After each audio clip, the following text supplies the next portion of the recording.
सह्याद्रीच्या कुशीत जेव्हा अंधार दाटला होता, जेव्हा अन्यायाने आभाळ फाटलं होतं, तेव्हा एका प्रकाशाच्या किरणाने जन्म घेतला.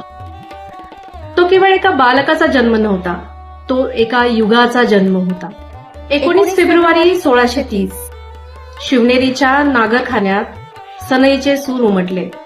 सिंदखेडच्या लेकीने जिजाऊ आऊसाहेबांनी एका सिंहाला जन्म दिला. तो क्षण म्हणजे इतिहासाच्या भाळावरचा एक दैदिप्यमान टिळा होता. शिवबा जन्मले तेव्हा नभ दाटून आले नाही, तर आनंदाने फाटून गेले. वाऱ्याने ही बातमी दऱ्याखोऱ्यात पोहोचवली की आला रे आला, राजा आला. शिवबा जन्मताना रिकाम्या हाताने आले नाही. ते घेऊन आले होते काही दिव्य देणी.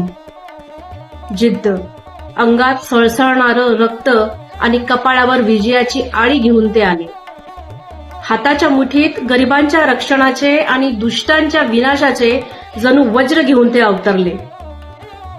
ज्या काळात लोक केवळ नोकरी बघत होते, त्या काळात शिवबा स्वराज्य पाहण्याची दृष्टी घेऊन आले. ते घेऊन आले होते आईचा आशीर्वाद आणि वडिलांचे शौर्य. मुठीत आभाळ मावणारं सामर्थ्य होतं.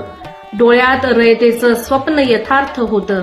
जन्मातच ज्याच्या स्वराज्याचा निर्धार होता, तो केवळ पुत्र नव्हता, तो महाराष्ट्राचा आधार होता.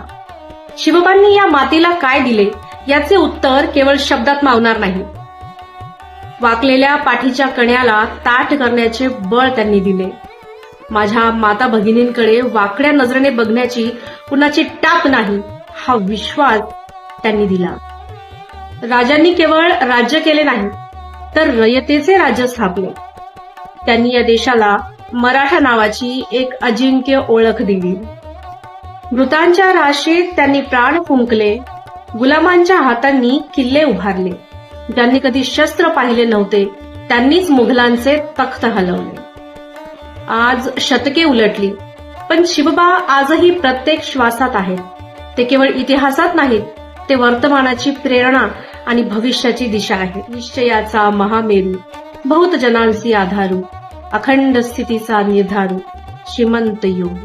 जय शिवराय, जय महाराष्ट्र.